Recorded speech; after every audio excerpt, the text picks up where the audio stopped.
This is the Smart New Income Next Gen Entrepreneur Podcast with Andy Asher. Well, hi, everyone. Our Next Gen Entrepreneur of the Week is Carrie Olson. For years, Carrie was in the corporate world, and while helping with some employee training programs for her company, she discovered she had a penchant for doing voiceover work, an industry that's measured in the billions of dollars. Now, Carrie loved it and had early success. Well, now she's no longer a corporate worker, but in business for herself. Carrie Olson, this week's Smart New Income Next Gen Entrepreneur. So, Carrie, this is great. I've looked at your bio and your background, and boy, you look like one of those people that was like an overnight success. Wow, almost. No, well, that's good. That must have. I want to get into all how that got started and everything. And I think it's misleading people to think anybody's an overnight success because there's a lot of hard work. But I'm kind of kidding you a little bit. But you agreed with me. So, tell us a little bit about yourself and first of all. Sure. So I'm a voiceover actor. As of last year, it's been a little over a year now.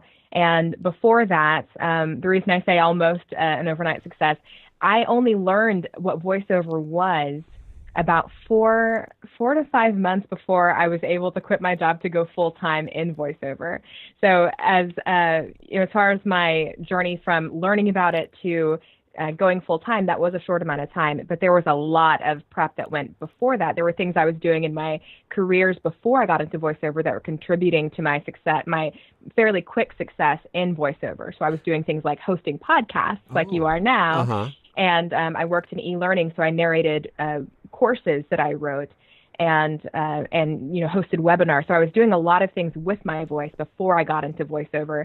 So when I did finally discover that I could do it as an industry in and of itself, or as a career in and of itself, I did move pretty quickly to go from amateur to professional voiceover actor. So did you have like an 8 to 5 job? Tell us a little bit about that. Yeah, so I was working for just a corporate company doing online training. So I was developing the courses, so on the technical side. So I was sitting in front of a computer all day developing online courses, but they needed narration. And so I started narrating my own online courses. And I love that job because I love educating and I love making online courses. But I had a baby earlier in 2014, and I wanted to do something that I could spend more time at home with my family, with my husband and my daughter. And just by chance was listening to a podcast on my way to work one day on my 40-minute commute. It was a podcast episode I'd never heard before. It was a podcast I'd never even heard of. I just randomly picked it. And it was a podcast sort of like yours. It's one about people who were doing unique things. And the host was interviewing a woman named Allison Steele, who was a voice actor who'd been doing it for about 20 years. And I was just half listening. But then about halfway through the episode, I thought something kind of clicked, and I thought that sounds like something maybe I could do. And at the end, Allison said that she offers training and coaching, and I called her up and got some lessons, and within weeks was booking jobs with voiceover. Wow, that is amazing. So did you go to school or training, or did that kind of happen on the job? A lot of it was, my training with Allison has been huge, and I still train with her regularly. I think that's really important. And then during those first few weeks of getting training with Allison, I dug my teeth into everything I could find voiceover related. So got online, I bought workshops, I bought webinars, I read books, I listened to podcasts. So I did a lot of self-education, but a lot, my training with Allison was huge too. So I felt really prepared in a short amount of time just because I was consuming so much information. So you knew that you went after this with a focus, a laser focus. It looked like something that you must have just felt was perfect, or you obviously were clearly motivated, weren't you? I was very motivated. At the beginning, I didn't know where it was going to go, but the early validation of getting jobs within weeks, that's when I got my first job, and it was a $450 job to do a 2-minute narration for a company in Denmark. And, up until that point, I had been auditioning and, just kind of putting my feelers out. But when that happened and I made real money, that's when my husband and I both thought, there's something here. Let's really pursue this and see what can happen. Wow, that's cool. So you quit your day job at some point. What was that like? It was really, really risky. I think, for any entrepreneur who's going through that transition and they're at that spot where they're making enough money with their side gig that they feel you're at least close, maybe I could survive if I quit my job. That's a tough position to be in, and it was hard. There was my husband and I talked about it for a long time. I got, advice from my voiceover coach and other entrepreneurs that we know, but we decided ultimately to take the leap. I was getting enough work that I replaced my day job income. And the thing with voiceover work is you don't always know how steady it's going to be. And especially early on, I wasn't established. So it's not like I had a bunch of clients that I could fall back on that were regulars. I was still kind of building that. So it was a big risk for us to do that. But it was something I really wanted to try and to pursue. And especially, voiceover fits into our lifestyle a lot better. We were able to go on a 5-month cross-country road trip in a travel trailer after I quit, just because my husband's an author and I could work from anywhere. So we built a little booth in our travel trailer in the bathroom, and we would hit the road. And so voiceover just really enabled us to do more things that we wanted to do in our life that my corporate job wouldn't allow us to do. I'm just getting these images in my head about going across country in a travel trailer and then jumping into the trailer and doing a voiceover. It makes me chuckle. It was crazy. I don't necessarily recommend that. We didn't really know what we were getting into, and I did record a few spots from the side of the road on the highway. There were a couple. Every once in a while, you get a job that the producer or client says, "We need this back ASAP," and when you're driving down the road, you pull over and you do what you got to do. Yeah, as long as you can keep the background sound out of there, it probably actually sounds better. Yeah, I mean, the trailer was a great environment, but yes, background noise, that was a challenge. Yeah. Okay, so when you quit your job, was it a time issue then, or was it in other words, you couldn't put enough time into the recording or doing voiceover, or was it a money where you thought, geez, I'm making as much or more money this way, so why not do it more? What was the thought process there? It was definitely the latter. It was that I was making so much money in voiceover part-time, because at that point, my schedule in voiceover was I would go to my day job 10 hours a day, including commute, sometimes longer, and come home from work, still do all of my family things, play with my daughter, put my daughter to bed, have dinner with my husband, and then with whatever time I had left, I would audition. And I would use there's a subscription site called voices.com, and that's where I started off doing all of my early auditions. So I would audition for as many hours as I could get in the evening before just being totally tuckered out. And then on the weekends, I would audition as much as possible. So I was very part-time, but I was making a decent living with just my part-time work. So that was the conversation that my husband and I were having, was if I'm able to make this much money part-time in voiceover, the possibilities, are almost endless if I, put full-time into that. So that was our conversation. And so we decided to quit my job so that I could devote more time to voiceover and just see where the ceiling was, see how much money we could make. Now, our image is that it's just an easy job and you don't have to work very hard, put in a few hours and then you're done for the day. Is that what it's like, or is it a little bit more grueling at times? That's definitely not what it's like. And that's actually one of the impressions of voiceover that I'm actively working to dispel, because I know that, a lot of people think, well, you're just talking. Anyone can talk. We've all been talking. You just get paid to talk. But there's a lot more that goes into it. The first thing that I always tell anybody who wants to get into voiceover is to hire a coach. And sometimes people have laughed at me in my face to say, why would I get a coach to teach me how to talk? I know how to talk, but there is a lot more to it than that. It is a skill, and that's why it's, not just anybody can get in and do it. That's why it's a very selective process, and there are only a few that are making, really good livings doing it, because it is it's like any other business.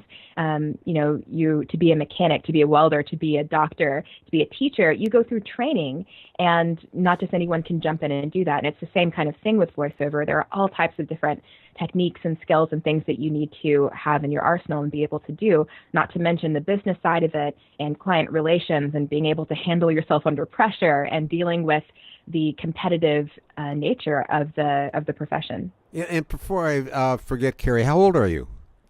I am 31. Okay. I'll be 32 in a couple weeks. Well, congratulations. Happy birthday. And so how long have you been doing voiceover now?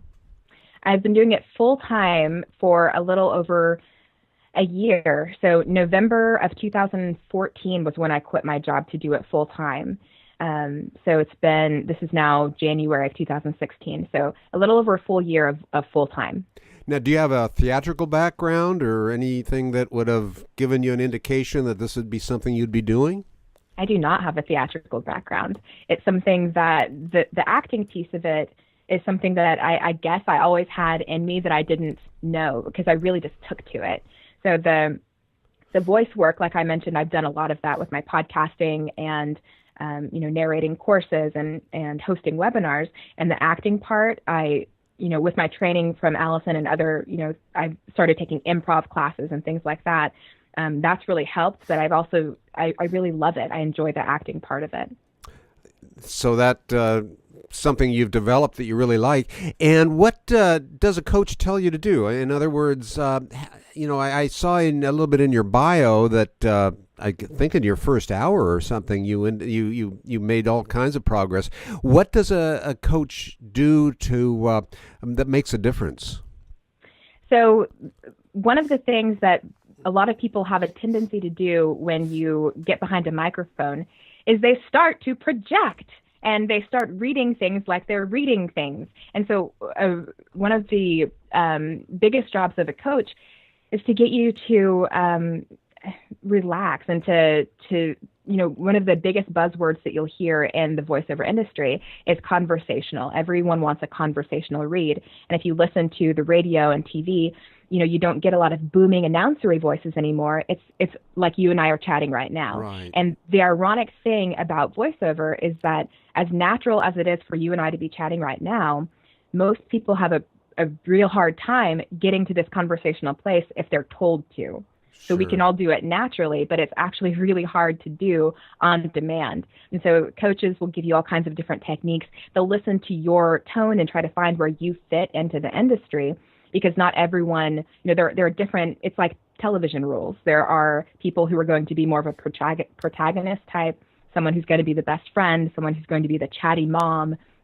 And so they'll help you develop, different characters, if you will, that your voice would be a good fit for. Oh, that's great advice. Great advice. Yeah.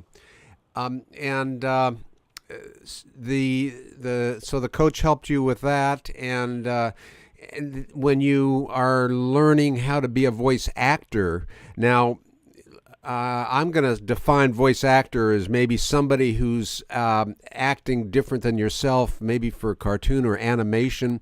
And the same challenge, I suppose, is there too, to be natural. That's hard to do, especially when you're doing some crazy character role.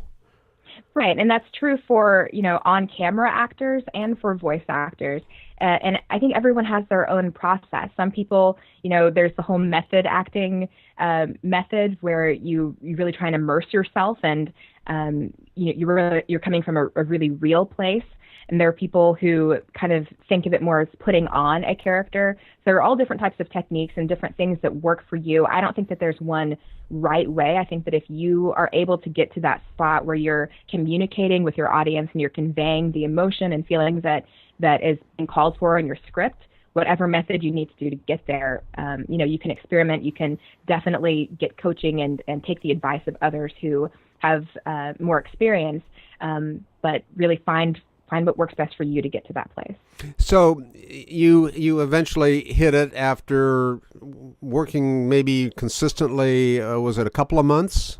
It was 4 months. 4 months. Okay. So you had experience going through the discouragement and the frustration. Tell us a little bit about that. I assume you did anyway.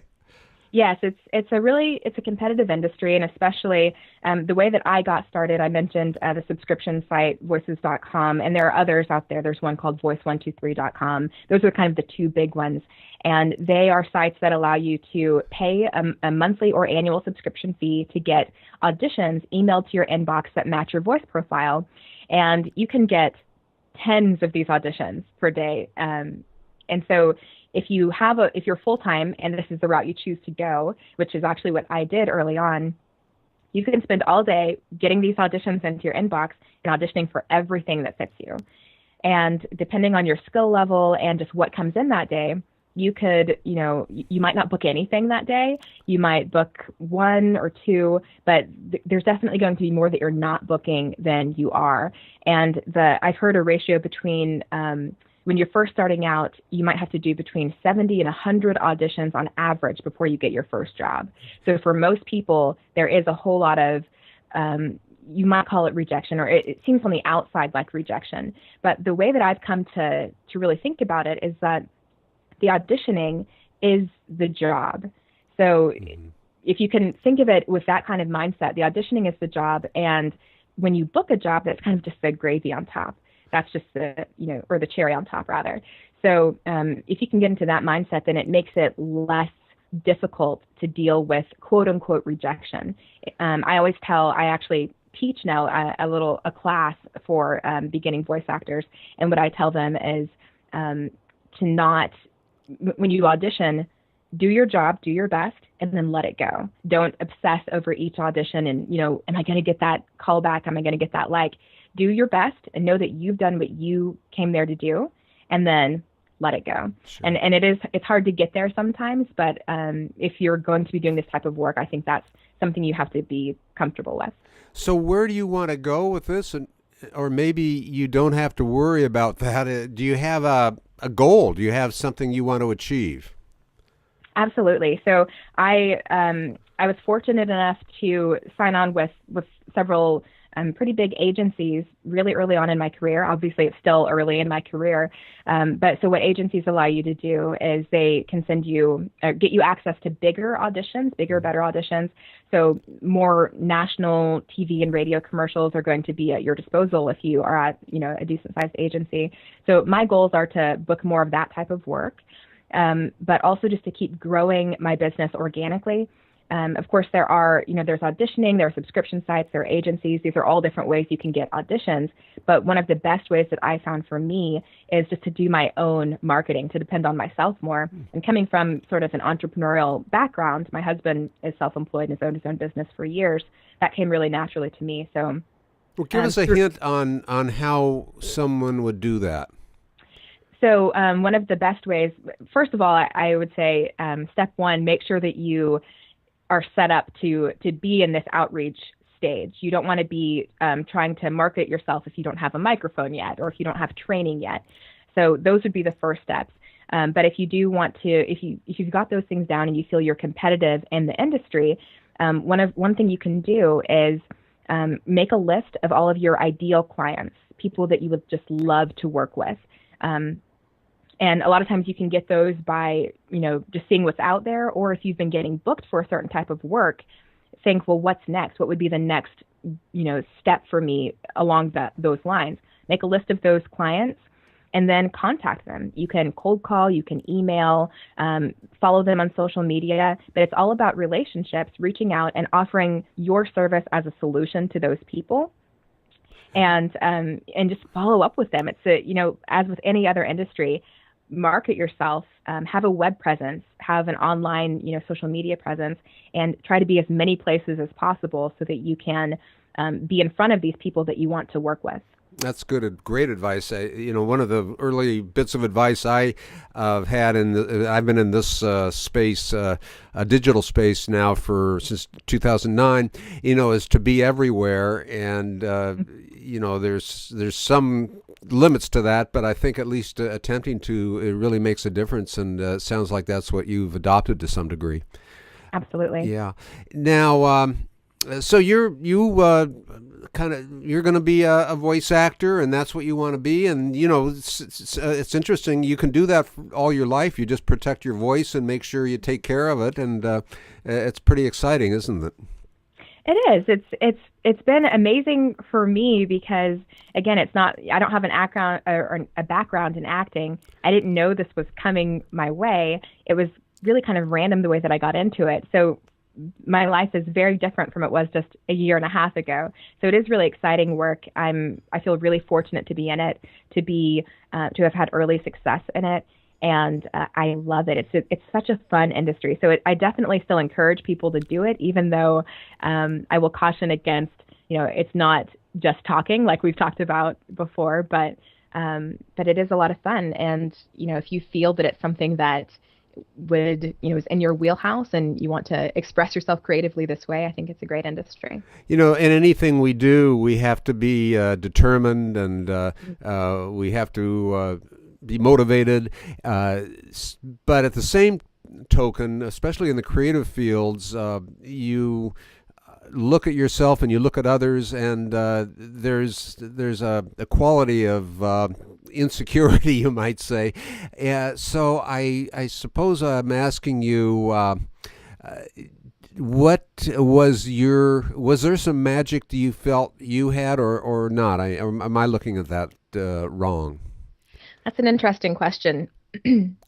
I think that judging from just the way that things worked out for me, I wouldn't say that there's magic. I would say that I was very intentional and very dedicated to the work, and intentional about what I wanted to accomplish, and really trusted my coach. So one of my earliest experiences, the third job that I ever booked was for a national radio campaign. And which, if your listeners and watchers don't know that, it's a pretty big deal. And so I'd never recorded before in a professional studio, but I had my coach to fall back on, and she walked me through every step of the process. So any insecurities that I would have felt, she was able to help me get through that.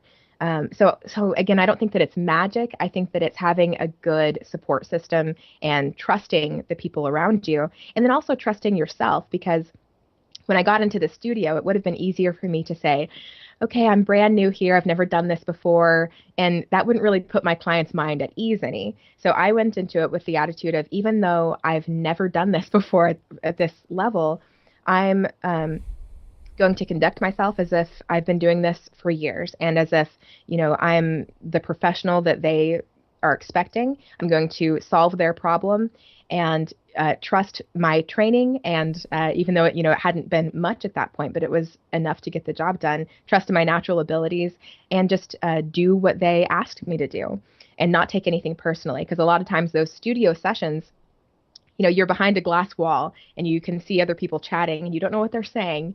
And maybe they're saying, well, let's try that again like this. Let's try it again like that. And you can take that personally. But I took it as, no, they're trying to find the sound they want. I'm trying to give them the sound they want. And, this might take a while, but we're going to get it. And again, just trusting that I can take their direction and give them what they're asking for.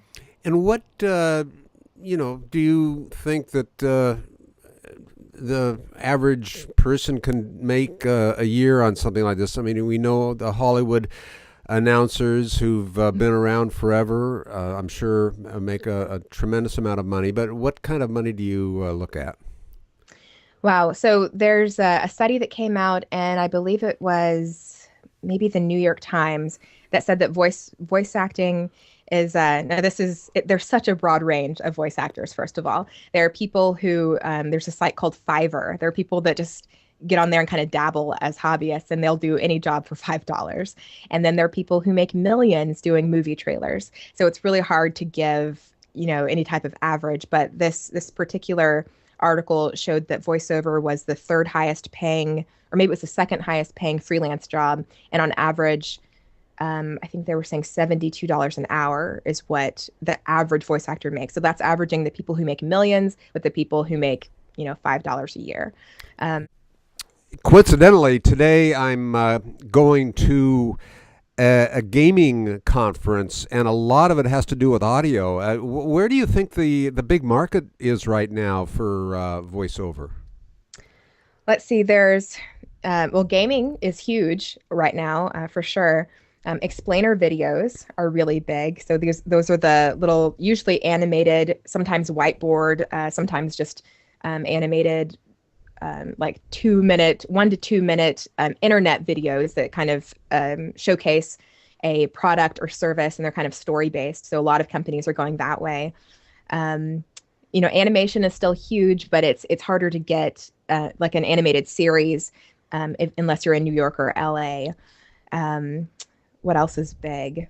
Well, there would be E-learning. E-learning e-learning, is huge. Yes, absolutely. and then there's audiobooks. What about that? Audiobooks are really big. You have to really enjoy that type of work because those are long studio hours, and a lot of times you have to do your own editing. So if you don't like editing, do not get into audiobooks. Okay. Well, this has been fascinating, Carrie, and I just, I guess, like to pass on a lesson that through your experience that you might share. I think you've already done that, if I'm not mistaken, and you are a big advocate of a coach. But what would you tell someone who's coming along or deciding what to do next? My biggest thing is to start somewhere, and to be persistent about it, or consistent. So what I tell people to do is grab your smartphone, grab whatever you've got, and just start recording yourself. Transcribe commercials from TV and radio, or read, magazine ads or billboards, and just start using your voice and start really listening back to it and start getting a feel for that. Of course, it's helpful, like we talked about, to get a coach, but just start somewhere. Start with just recording yourself, and then start thinking about next steps as you start to get more comfortable with your voice and get over that initial "I hate the sound of my voice" thing that most of us have. Great. Well, listen, great success along the way, and I sure appreciate talking to you. It's been great. Yeah, thanks for having me, Andy. This has been fun. Well, that was really cool. This week's Next Gen Entrepreneur, she was Carrie Olson, a full-time entrepreneur, voiceover artist. And I want to thank you for joining us. Catch our next show in a week. Bye now.